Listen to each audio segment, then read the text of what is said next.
The Luftwaffe had better planes, better pilots, better tactics, but America was building something far more dangerous, a system that turned war into a factory, and once it started moving, it could not be stopped. In the early years of the Second World War, Germany ruled the skies of Europe with confidence that bordered on certainty. German fighter pilots were among the best trained in the world, veterans of Spain and early blitzkrieg campaigns, flying aircraft that felt alive in their hands. The Messerschmitt Bf 109 and the Focke-Wulf 190 were fast, agile, and deadly in the hands of experts. Luftwaffe doctrine was built around skill, precision, and initiative. Individual pilots mattered, experience mattered, mastery of the machine mattered, and for a time that philosophy worked. Enemy air forces were shattered in weeks, entire campaigns were decided before opponents could adapt. To German commanders, air war was an art, not an assembly line. But this belief carried a hidden weakness, one that would only reveal itself when the war stopped being short and started becoming endless. When the United States entered the war, it did not try to copy the Luftwaffe. American planners did not believe they could outmatch Germany pilot for pilot or aircraft for aircraft in the short term. Instead, they asked a different question altogether. How do you fight a war that lasts longer than anyone expects? How do you replace losses not once, but forever? How do you keep fighting even when mistakes are made, battles are lost, and people are killed? The American answer was simple and terrifying. You do not build heroes, you build systems. At first, this difference was invisible in the air. German pilots continued to rack up victories. Their aircraft still outperformed many Allied fighters. Individual dogfights often ended in Germany's favor. But beneath the surface, the balance was shifting. While German pilots flew combat missions, American factories were preparing for something far larger. Entire production strategies were designed not around perfection, but around repetition. Aircraft were simplified, parts were standardized, designs were frozen early so factories could produce without interruption. America was not trying to build the best plane in the world. It was trying to build a plane that could be built again and again, faster than the enemy could destroy it. The Luftwaffe's strength had always been its elite. Pilots trained for years, accumulating hundreds of flight hours before combat. Their experience made them lethal, but it also made them irreplaceable. When a veteran pilot was lost, the loss could not be undone. Training new pilots took time, fuel, instructors, and aircraft Germany could increasingly no longer spare. As the war dragged on, fuel shortages reduced training hours. Young pilots entered combat with minimal preparation, flying machines that demanded skill they had not yet developed. The system that once produced excellence began producing exhaustion. America did the opposite. It accepted that most pilots would never become aces.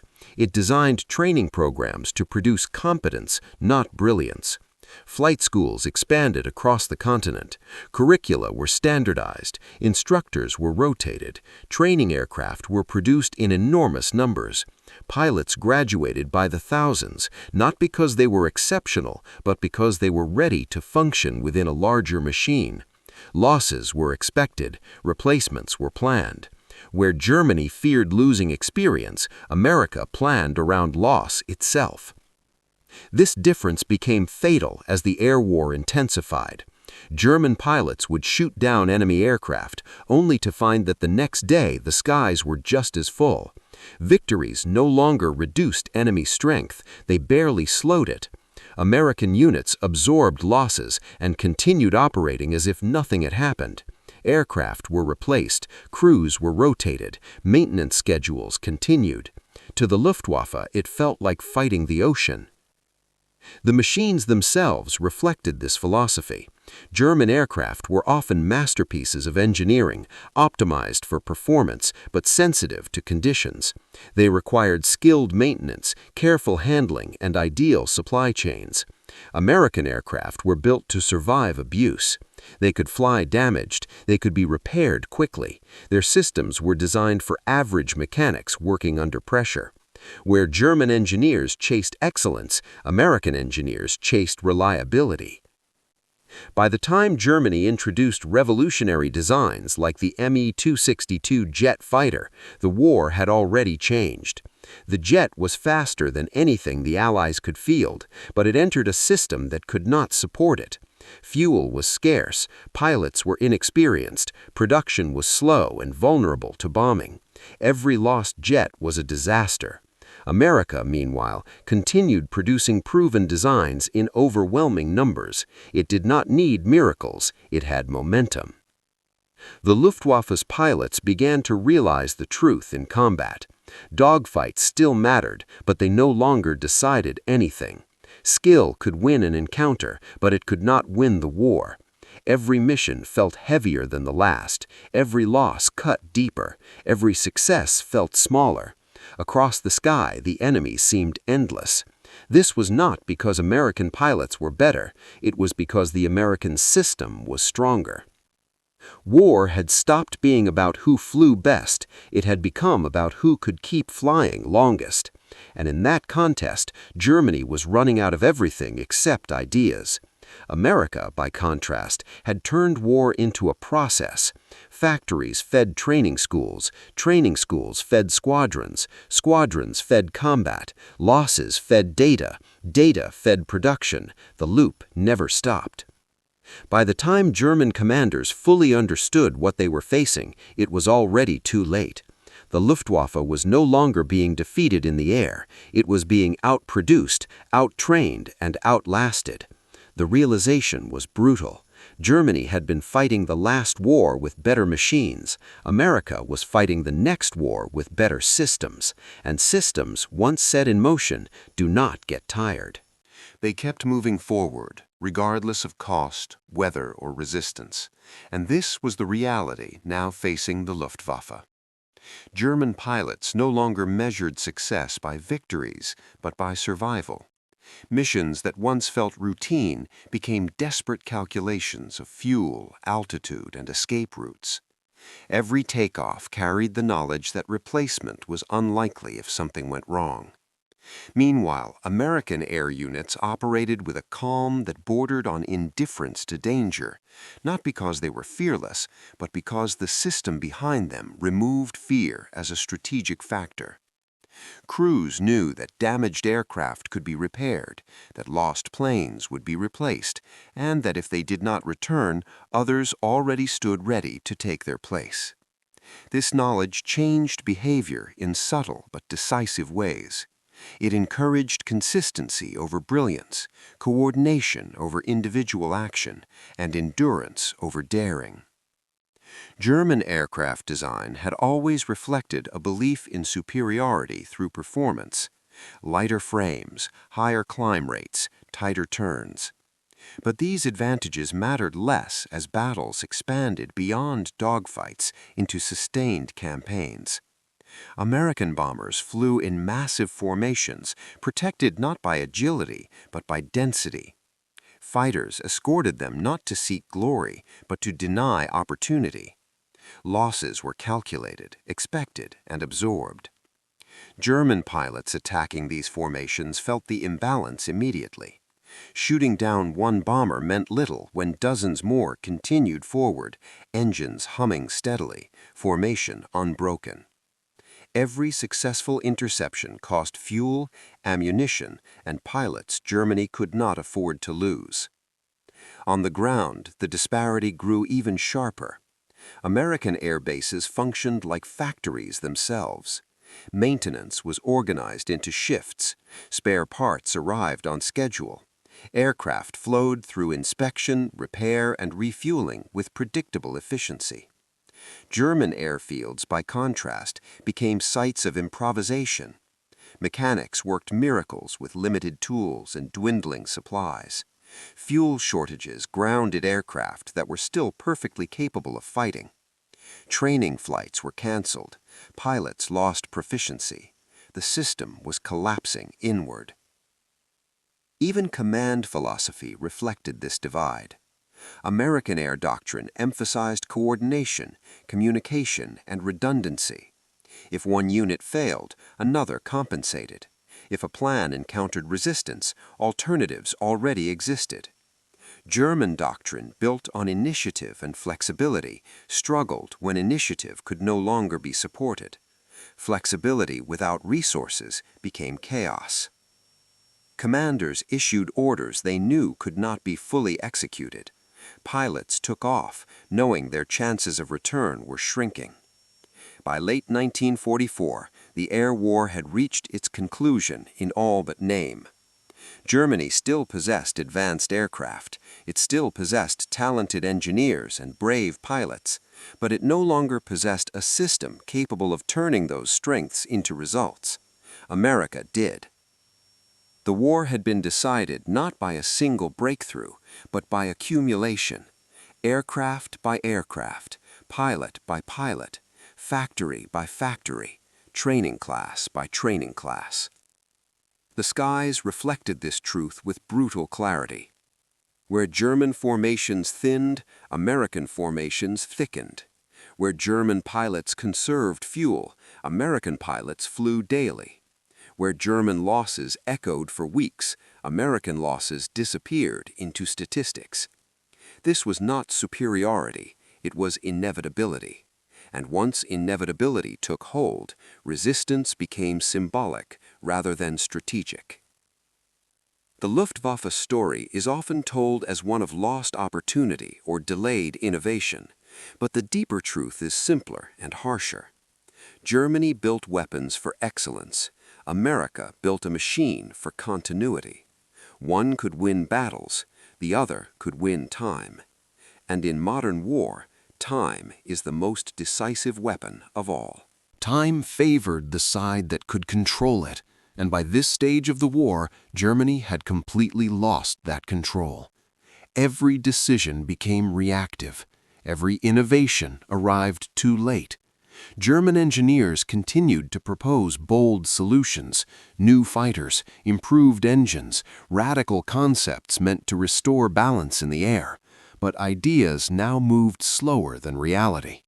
Even when approved, they faced a brutal bottleneck. Factories were damaged or destroyed, skilled workers were gone, raw materials were scarce, fuel was rationed to the point of paralysis. A design, no matter how brilliant, could not overcome an environment that no longer supported creation. America faced none of these constraints. Its homeland remained untouched. Its factories operated around the clock. If a problem emerged, it was analyzed, documented, and corrected across the entire system. Failures became feedback. Feedback became improvement. The loop tightened with every month of war. Aircraft became easier to build, easier to maintain, and easier to replace. Training programs adapted in real time. Tactics evolved not through theory, but through constant application. Where Germany relied on individual experience, America relied on institutional memory. Knowledge was not lost when pilots were killed. It was recorded, transmitted, and standardized. This difference reshaped combat itself. German pilots often fought as individuals, making split-second decisions based on instinct and skill. American pilots fought as components of a larger pattern. Their actions were less dramatic, less personal, but far more effective over time. Formations held, escorts stayed disciplined, bombers pressed on despite damage. The goal was not to win each engagement, but to complete the mission and return the next day. Over weeks and months, this approach proved devastating. Even morale followed the logic of systems. German pilots flew knowing the odds were worsening. Each mission felt heavier than the last. Losses were remembered, absences were felt.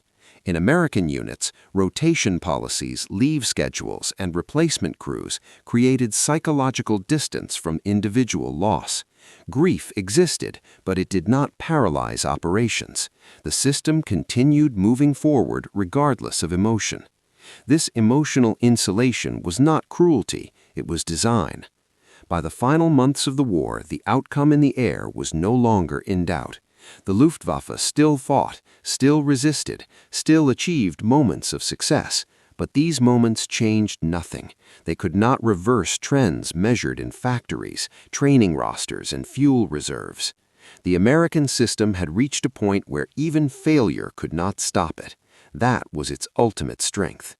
Looking back, it becomes clear that Germany never truly lost because its pilots were inferior or its aircraft outdated. It lost because it fought a modern war with a pre-industrial mindset. It believed that excellence could overcome scale. America proved the opposite. Scale, when organized, could overwhelm excellence. The Luftwaffe's fate was sealed the moment the war stopped being about who flew best and became about who could keep flying forever.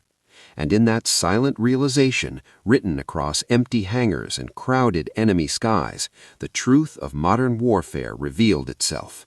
Wars are no longer won by the finest machines or the bravest individuals alone.